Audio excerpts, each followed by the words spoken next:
Romans chapter 1, starting at verse 20.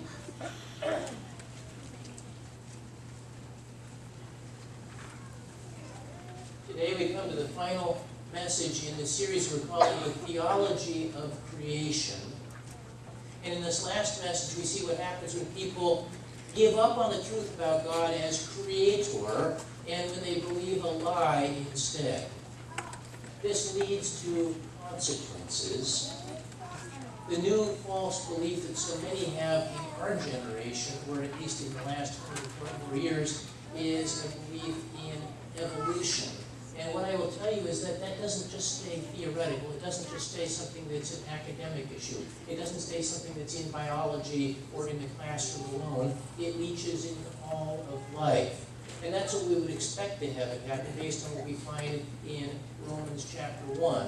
In verse 20 it says, "For since the creation of the world, God's invisible qualities, His eternal power and His divine nature have been clearly seen, so being understood from what has been seen, what has been made, so that men are without excuse." This tells us that God made Himself known through creation. One of the purposes of the creation around us is God says, "I'm real, this is what I've made, you can know about me through this." However, people have rejected God as creator. That's what the Bible tells us in the very next verse. Although they knew God, they neither glorified Him as God or gave thanks to Him, but their thinking became futile, and their foolish hearts were darkened.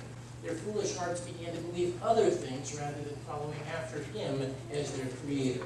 So in the same chapter 1, jumping forward to verse 28, it says, "Furthermore, since they did not think it worthwhile to retain the knowledge of God," they said, "I don't want to hold on to the knowledge we have about God. He, that is God, gave them over to a depraved mind to do what ought not to be done." Notice what this is telling us. Those who don't acknowledge God are given over to evil. They're given over in their lives, in their minds, in their hearts to things that don't follow after God's ways. And then we come to verse 29, showing us that without God, that wickedness grows greater and greater and greater. They have become filled with every kind of wickedness, evil, greed, and depravity. They're full of envy, murder, strife, deceit, and malice. Notice what we're saying here. Listen again. What they believed about God, what they believed about their own origins, has now begun to move into how they behave. Do you understand this?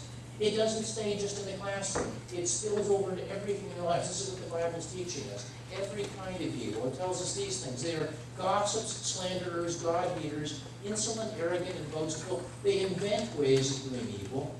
They disobey their parents. They are senseless, faithless, heartless, and ruthless. Finally, those in this condition who rejected God as creator stop resisting sin, as we've already understood, but they also celebrate and encourage that sin in others. They say, not only am I pleased to do this, but I'm going to urge upon others that they do the same. Although they know God's righteous decree that those who do such things deserve death, we hear in Romans 1:32, they not only continue to do these very things, but also approve of those who practice them. In this message today, we're going to see what the consequences are. If we start out on a path of belief in evolution, what does that lead to? You may say, well, we don't know what it leads to. That's not true. Historically, we do know what it leads to, because starting in about the mid-1800s, this idea began to be propagated, and then by the turn of the century, going into the 1900s, it became really, really strong. We saw what political leaders and what educational leaders and what theological leaders and others believed about this and what consequences it had. So we'll just walk some of those things out. We'll talk about it in 5 different areas. The first of them having to do with areas of life itself, about life. Charles Darwin published his book, The Origin of Species, in 1859, and immediately it began to affect not only the world of science, but almost every area of life. Perhaps Darwin's biggest promoter was a man named Herbert Spencer, and Herbert Spencer invented the phrase, the survival of the fittest. You've heard that before, and you know that often applies to animals, and those that are most fit survive, and those that aren't, and so on. But in Spencer's view, he wasn't especially talking about animals when he mentioned the survival of the fittest. He was talking more importantly, in his mind, about people. His thinking led to something that was called social Darwinism. You see, where Darwin had been saying, this is how we get these animals, these are stronger and these are weaker, the social Darwinism idea was, we need to create people who are stronger and better, and the weaker should be left to die so that the stronger can reproduce and we have a greater and greater human race. Do you understand what I just said? This was social Darwinism. The fittest must survive, the unfit must die. And social competition would bring the next stage of human evolution, a kind of a improvement of mankind through evolution. You understand this was put at odds with Christian faith. In fact, the social Darwinist crowd didn't like Christians because Christians were forever helping the poor and the weak and not letting them die off. You understand this? This popular thinking about social Darwinism kept moving along in the late 1800s. Darwin's own cousin, a man named Francis Galton, started a movement that was popular in the late 1800s and all the way up through about the mid-1900s. That movement was called eugenics. Eu meaning good and genics meaning birth. We want a good birth. And the way we're going to have a good birth is we're going to take those people who are from inferior races and those people who are inferior in terms of their mental capacity, and we're going to make sure that they don't reproduce. And we're going to instead have only the people who are physically and intellectually the strongest be able to reproduce. This was thought to be scientific, evolutionarily great, and it was thought to be good public policy.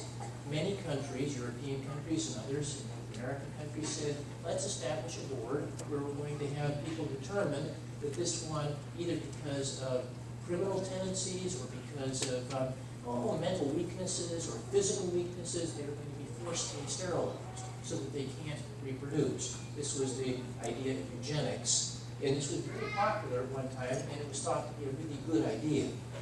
People built more on that. A man named Friedrich Nietzsche, a German philosopher, said, this is all good, and we need to build a super race of people. And he had in mind which race that was going to be the very best to build from. And he particularly hated Christianity and its care for the poor and needy. He wanted the strong to destroy the weak. Today, it's hard for you to even picture somebody writing those words, but that's what he wrote very forcefully. The strong should destroy the weak, and this will bring the next stage of human evolution.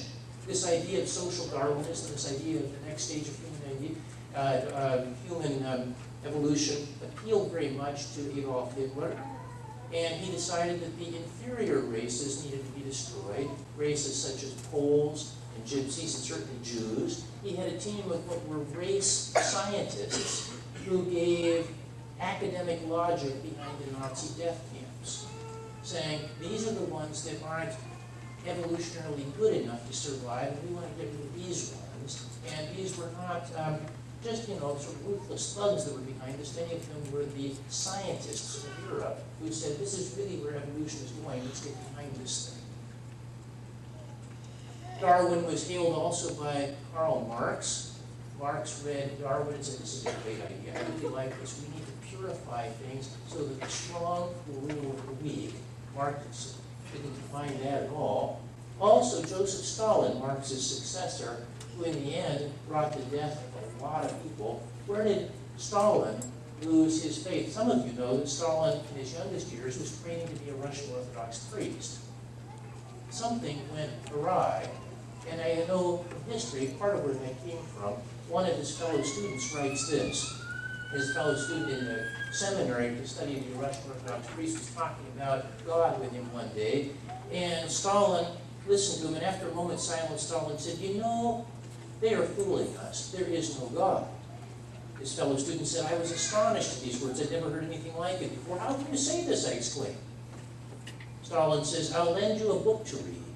It will show you that the world and all living things are quite different from what you imagine. And all this talk about God is sheer nonsense. What book is that? I inquired. Darwin. You must read it, he impressed on me. The ideas of Darwin were causing people not only to lose their faith in God, but once there was no faith in that people had been made in the image of God, anything was possible, including wiping out large numbers of people who were not expedient so that we could start a new kind of a race of people or a new kind of government of people. You may say, well, we're talking about Germany and Russia and weird stuff out there. These same ideas came to the U.S. as well.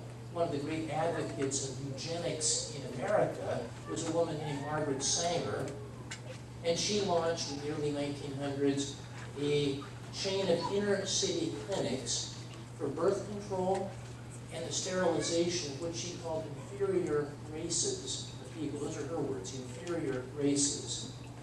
So that she could eliminate what she called, these are her words, not mine, human weeds. That was her intention with all of this. It was practicing Darwinism in a controlled way to eliminate the human weeds and to build up things in a better way. The organization she founded still exists today. It is today called Planned Parenthood. It's the largest operator of abortion clinics in this country, and to date, in America, since 1973, the number of children who have been killed because of this evolutionary philosophy has been 55 million in abortion in the U.S. alone. What I'm telling you is that when you adopt an evolutionary mindset, it has consequences. Christians believe something different. We believe we have a creator and that all people are made in his image and that human life is sacred. As a result, Christians create hospitals, they staff orphanages, they promote adoption, they oppose abortion, and they find themselves in a very different place from those who have an evolutionary philosophy. We can say that historically, the Christian value of life has looked very different from that of the evolutionists. We've talked about the consequences of belief systems regarding life, but it goes deeper even than that. It goes into every area of life, including law. Let's go to that one next.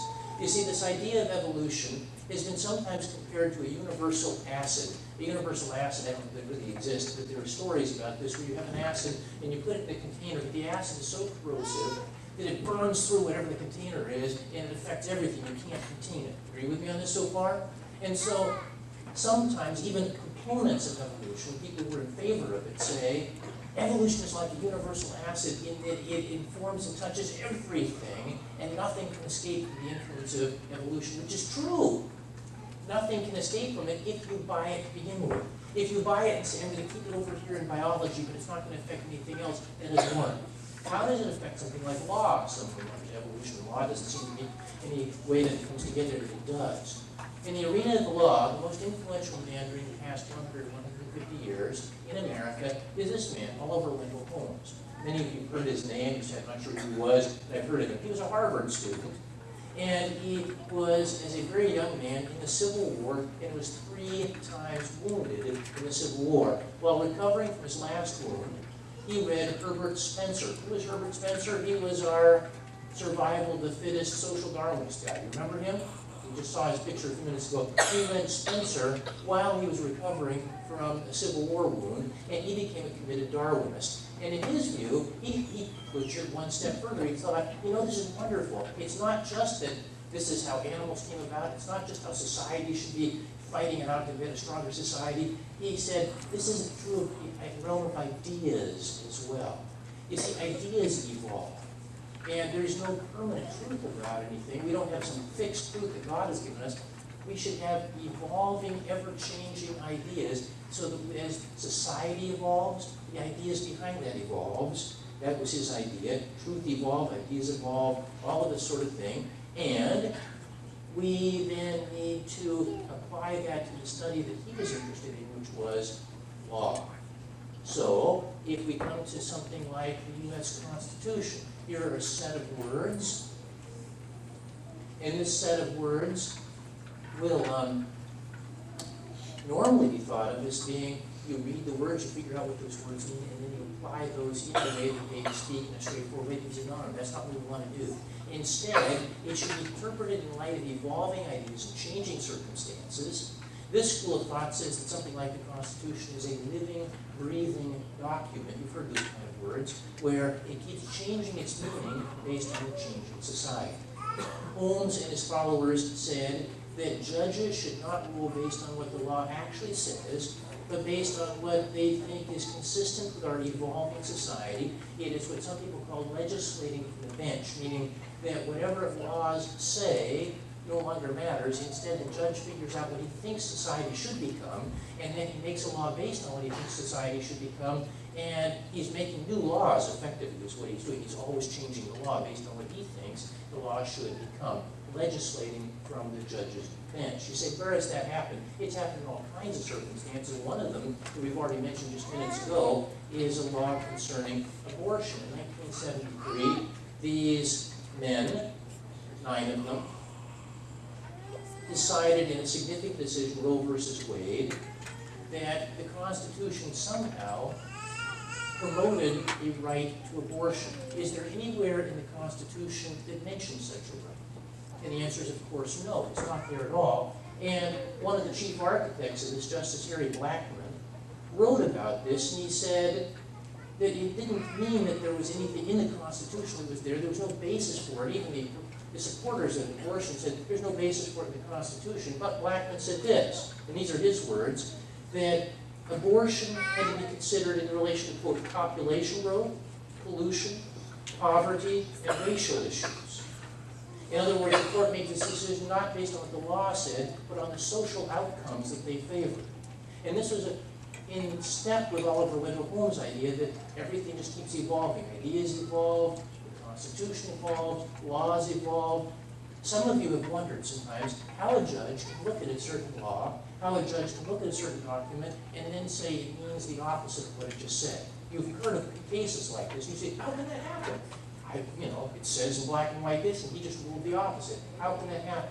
The reason this happens is that you've got law schools which are dedicated to teaching the ideas of Oliver Wendell Holmes, who's dedicated to the idea of social Darwinism, and everything keeps changing, and you just decide what is a good social outcome, and that's what the law is going to mean now. That's where this came about. Not every single lawyer, not every single judge has bought that idea. There are some who practice what is called strict constructionalism and strict interpretation of the law, and they'll say, I will base my rulings on what it says. But that is actually becoming the minority in America just now. Most of them are following the footsteps of Oliver Wendell Holmes. Our nation is affected whenever an attorney general decides that he's not going to enforce this law and he will enforce this law just based on what he personally thinks is the direction society is evolving. Our society is affected whenever a judge decides to personally reinterpret the meaning of the law in order to present further whatever he thinks our society should be evolving into. These are ways in which our nation's laws are affected by Darwinism. Christianity has always held something different. In fact, all of our nation's founders saw something different.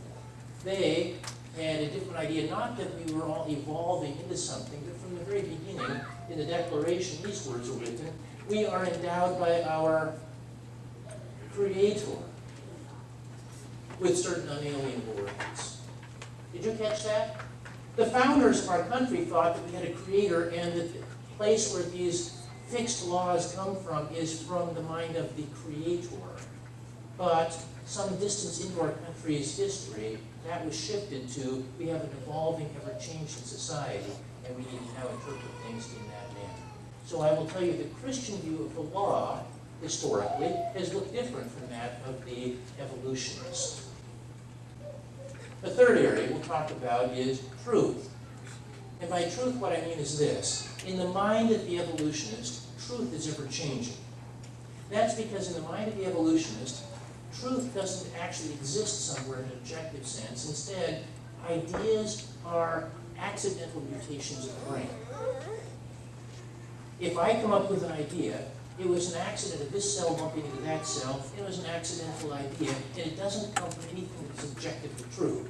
And the way that we know one idea is better than another is that some of those ideas work, and some of those ideas don't work. And so if an idea works, it's a pretty good one. It was an accident, the way that all evolution is an accident. And if an idea doesn't work, well, that was an accident that wasn't any good, sort of like some things happen where something changes out, well, an animal or tree or something doesn't survive. And so that's what the idea is. Evolution applies to ideas. And evolution helps us, these evolutionary ideas help us to adapt to the environment because this mental idea is a better one and that mental idea isn't such a good one. Now, this has a profound impact for truth as it's taught in educational settings.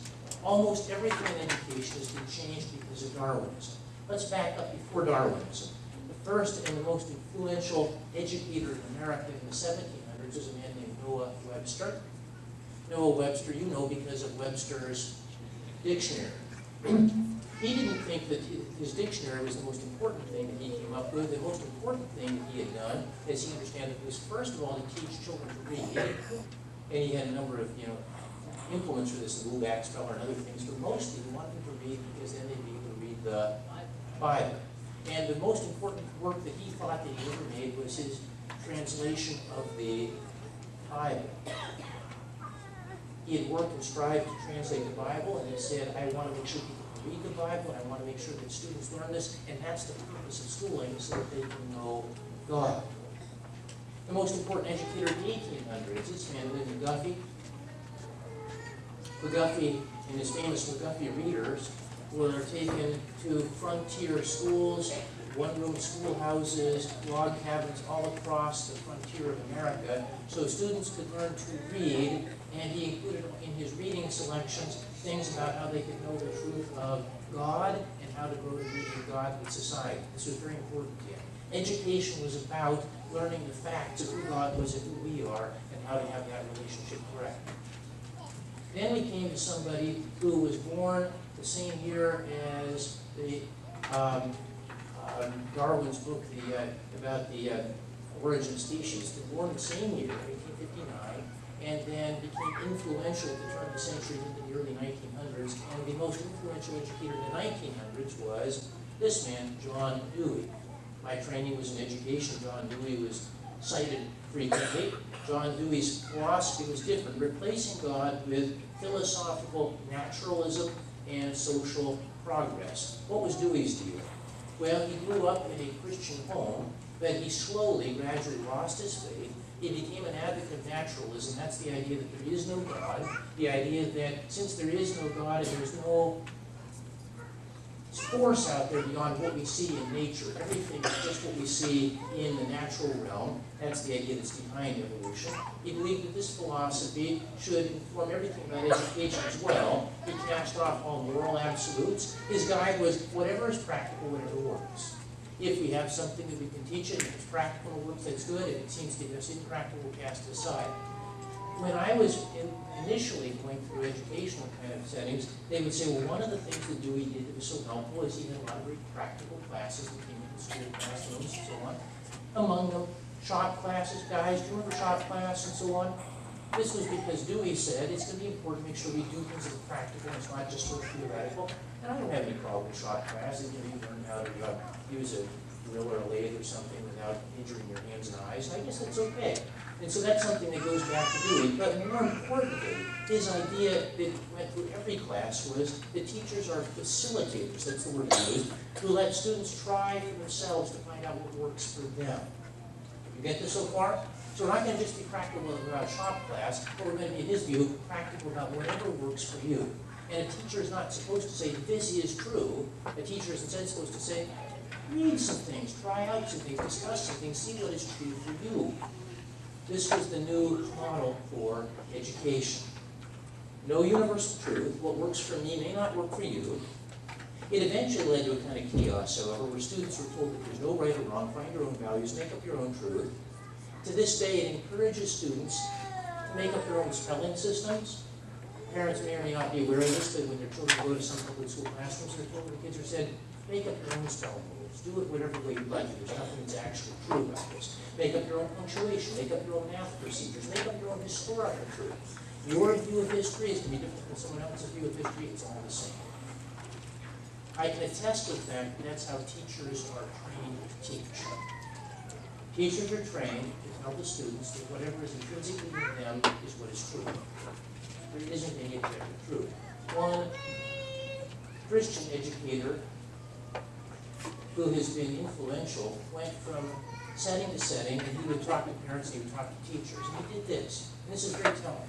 He would say to them, parents, if you had the choice between two different kinds of systems, one system, system A, is that the teacher says, these are some things that are true, and in fact, these are some moral values we want to teach, things about courage, things about honesty, whatever. Here are some ways that we can back that up, there's some reasons for it. Or would you prefer your teacher or your students be told there isn't anything that's particularly true other than what you discover, go out and find your own truth for yourself? Which one would you prefer? Parents almost universally say, I want the first of those. I want the teachers to guide it so. Then he goes to groups of teachers, and he says, which one of these do you advocate? Either A, the teacher says this is how it is, and this is what we need to do, or B, find it for yourself, do it yourself, make up your own values, and so on. Teachers almost universally say the second one. Not only is the second one best, I would refuse to do the first.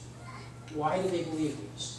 They're trained the same way I had been trained. That Dewey was wonderful, and this is the one that's absolutely the best, because there's an ever kind of evolving sense of truth. There's nothing that's universally right, nothing that's universally wrong. Every student finds his own truth. This is what teachers are taught to believe, and they're taught that anything other than that is a disservice to education. Note that this relativism is not just for moral values, although I think that's probably the worst, that they're saying moral values, that's all relative. It's not even for spelling rules, which I don't even think are necessarily, historically absolute. If something changes in spelling, it doesn't bother me so much, but it applies to every subject. What really blew my mind, I was in college, I was studying just the thing I'm talking about right now. One of my best friends was in another college, and he was studying mathematics and statistics. He and I got together. He was sharing what he was learning about statistics. He was learning that because of evolution, we now know that everything keeps changing and nothing is ever 100% true. Nothing can ever be 100% because that would keep things from changing. And so I said, Mike, does that mean that with 2 plus 2, that it's not always 4? He said, that's right. We've been told that it's not always 4. That even though we add 2 and 2 together and again and again and again and again and again, it comes out to 4. One of these times, and this is his explanation, what do you think, Tom? One of these times it won't add up to 3. It'll add up to something else. That allows for the possibility of something else becoming true in the future. Did you all understand this? I didn't understand it, but I want you to understand that this relativism, this postmodernism, both of these are here's our teacher who was trying to decide whether she was going to be teaching truth or letting kids decide for themselves. That was what this is. The ideas I'm describing to you, you've heard it as relativism, you've heard that term, you've heard it as a postmodernism, there isn't anything that's factually true any longer. Where does this all go back to? It goes back to a very influential man, John Dewey. Where does he come from? He comes from a commitment to a form of ever-changing Darwinism, and that's where this comes from. When people say to me, it doesn't matter what you believe about where you came from or whether there's a God or whatever, we can all just sort of believe the same thing after that anyway, and we're on the same page. It's just a narrow difference about biology, whether there's evolution this way or not. I would say it bleeds into everything. It bleeds into areas of truth. It bleeds into areas of education. Historically, the Christian view of education and truth has looked very different from that of the evolutionists. What about areas of faith? I've already told you that this idea of a universal acid that bleeds into everything affects almost every area of life. This universal acid, interestingly, also has bled into areas of Bible and faith. We'll talk about that for a few moments. In the 1800s, German scholars applied this exciting new idea of evolution to Bible scholarship. And I'll tell you how they did this. They said, in the same way that we used to think that animals were formed in such a way that God created a horse and God created a cow and God created a bird, now we know that that's not true. We now know, because of evolution, that there weren't created birds and created cows and so forth. Instead, there were little things, and they kind of evolved and evolved and evolved, and eventually became birds. And in the same way, this is really exciting.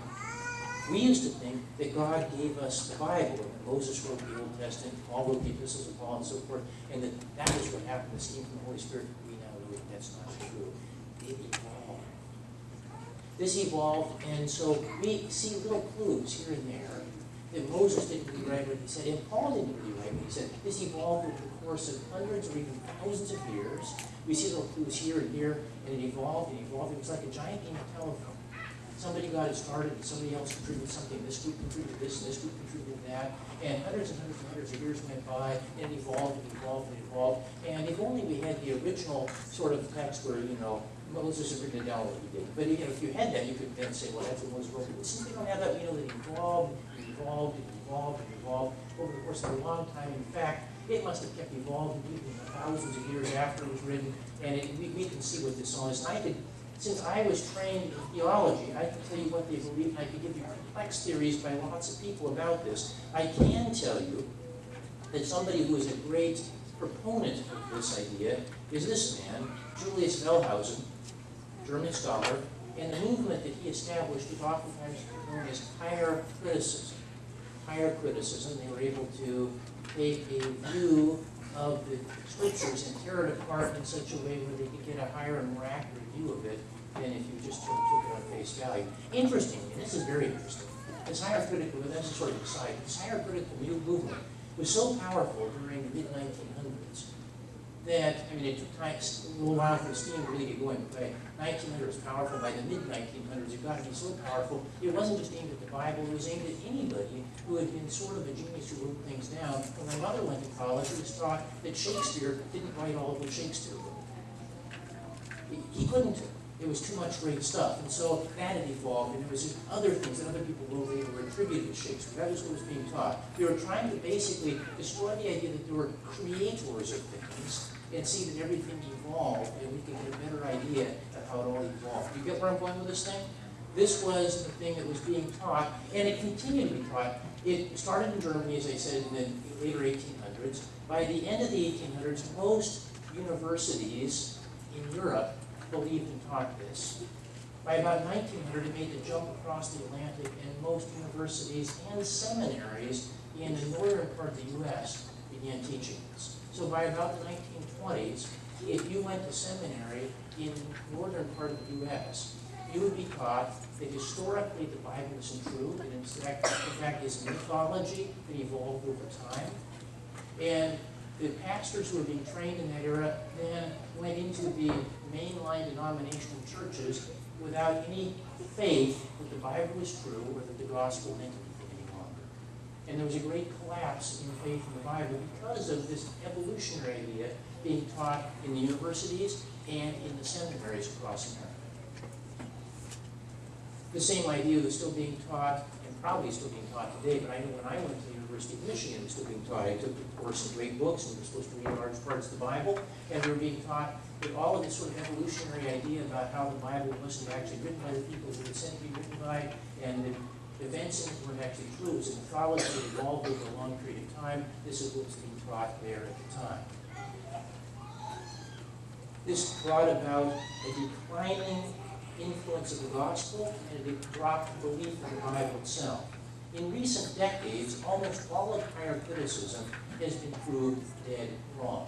I'll give you one key example of this. Higher criticism had said, we are sure that this evolved over hundreds, even thousands of years. The Bible's own writing couldn't have stayed fixed. It was like a big game of telephone over the course of a long time. One of the key things that broke that up was the discovery of the Dead Sea Scrolls, which took a long time for them not only to find it, to publish, and so on. And as time has gone on, they said, wow, this took us 1,000 years back earlier into the New Testament manuscripts. And guess what? It's the same as what we had from later manuscripts. It wasn't a giant game of telephone. It was well preserved.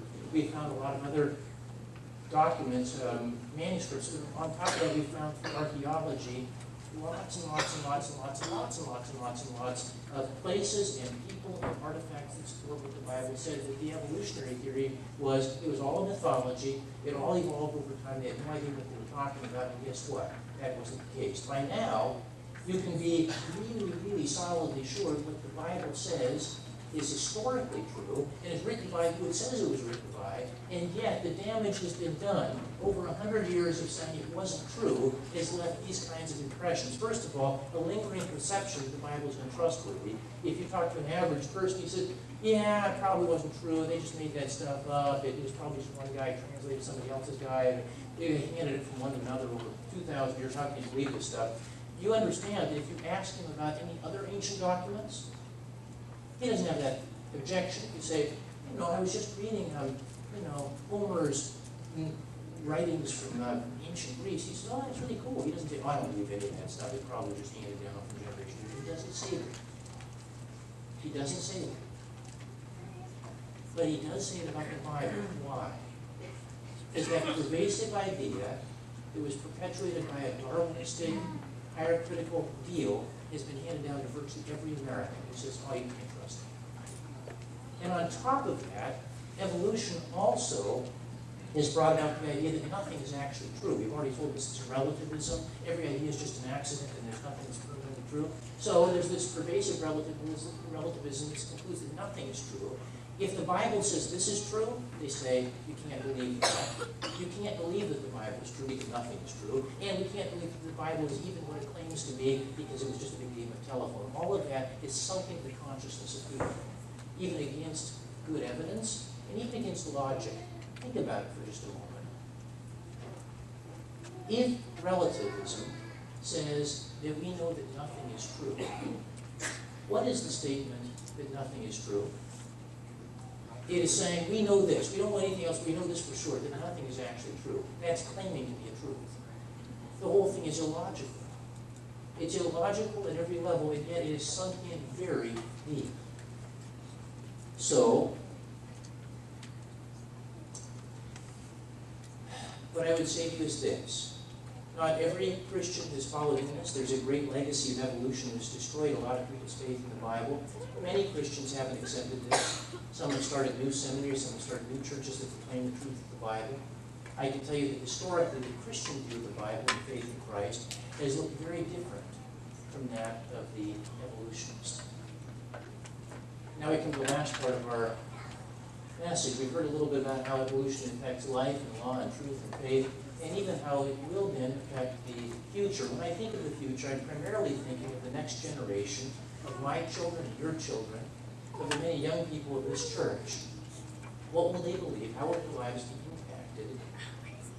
It's always on my mind, what will this mean for the young people of our own church?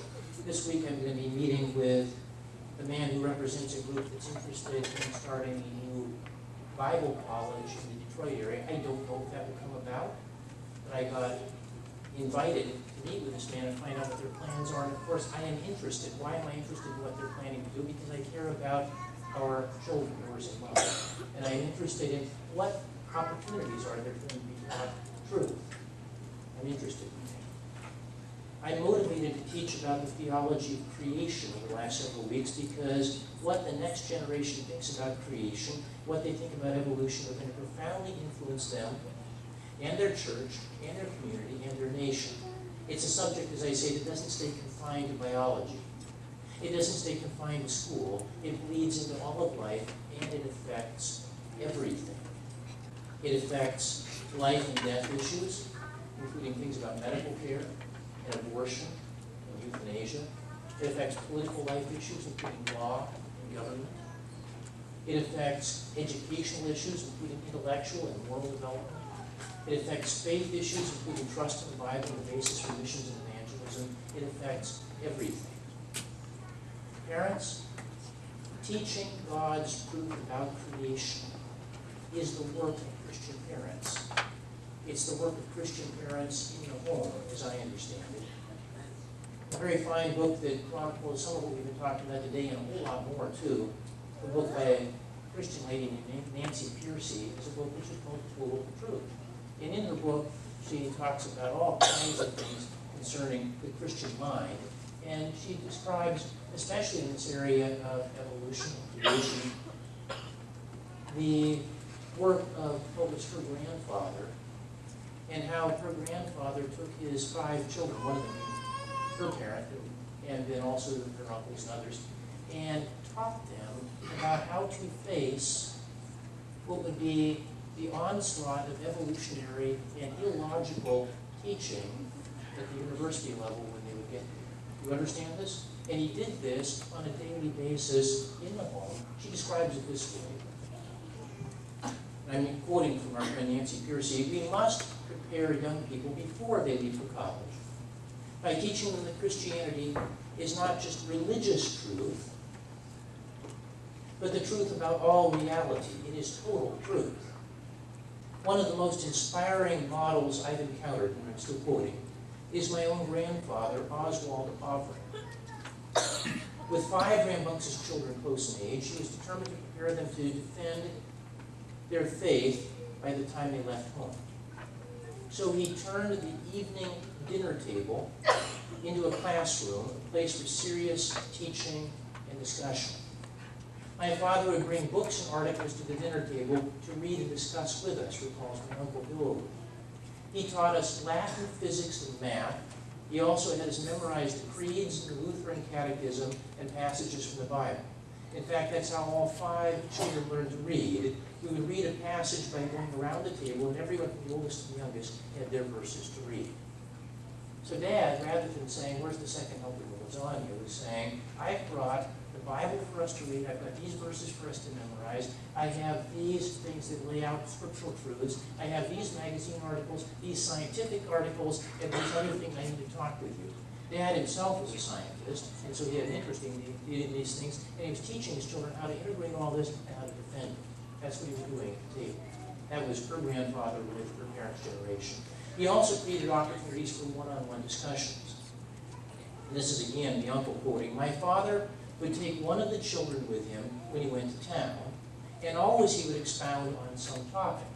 Every time they went somewhere, every time he went somewhere for an errand, he'd take one of the kids with him, and he'd use that time to be speaking to the kid about something that was important about his biblical faith."